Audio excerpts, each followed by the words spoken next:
L'histoire commence dans cette petite boulangerie du quartier Rivotte de Besançon. Nous sommes le mardi 1er mars. Depuis quelques jours, l'arrière-cour s'est transformée en entrepôt. Il ne faut pas se voiler la face, il ne faut pas dire la guerre, c'est pas chez nous. Et effectivement, à nos portes, et il est urgent de réagir. On se rend compte qu'à la frontière polono-ukrainienne, il y a beaucoup de femmes et d'enfants qui arrivent et qui ont besoin de cette aide, en particulier de l'aide internationale, bien sûr. Réagir à son échelle en donnant quelques denrées ou un peu de son temps. Tous ont été pris dans le tourbillon solidaire lancé par le boulanger Stéphane Ravaclet.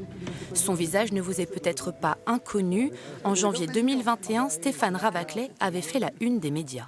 Quand des patrons se battent pour garder leurs employés, 2 cas font en ce moment la une à Besançon. Un boulanger commence une grève de la faim. Stéphane Ravaclet, 50 ans, proteste contre la menace d'expulsion de son apprenti guinéen.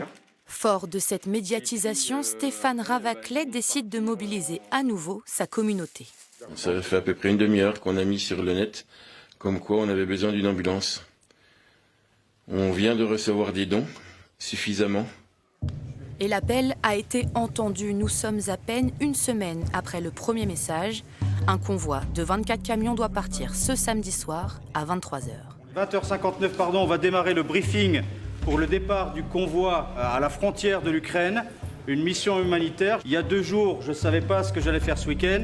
Ce soir, hier, j'ai appris que j'étais désigné responsable de la sécurité de ce convoi pour l'emmener à destination, mais surtout vous ramener ici la semaine prochaine. La course contre la montre s'engage, les transpalettes s'entrecroisent. En réalité, rien n'est tout à fait prêt. Entre les 4 murs du bureau d'organisation, la pression ne redescend pas. Paracétamol, 6 kilos.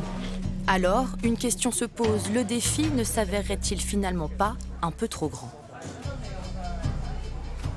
Il y a des choses qu'on ne tiendra pas, puisque visiblement il y a plus de palettes et plus assez de camions, mais parce qu'il y a eu un succès phénoménal. Cet engouement, les bénévoles ne peuvent se résoudre à le laisser s'éteindre. Chacun, avec l'envie d'y croire, s'active.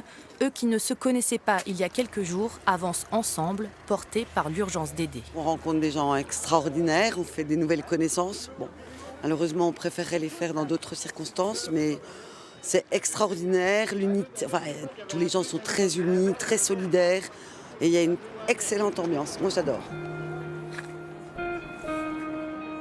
À force de persévérance, le miracle opère.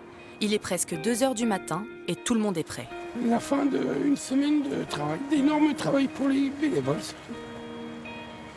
Et le sens de notre départ, ça y est, tous ces camions. J'ai jamais imaginé ce qu'on allait avoir. Là, c'est pareil, j'ai lancé des choses. J'ai pas réfléchi comme d'habitude et en fait, il y a eu une conséquence, quoi. C'est fou. Ouais, c'est complètement fou.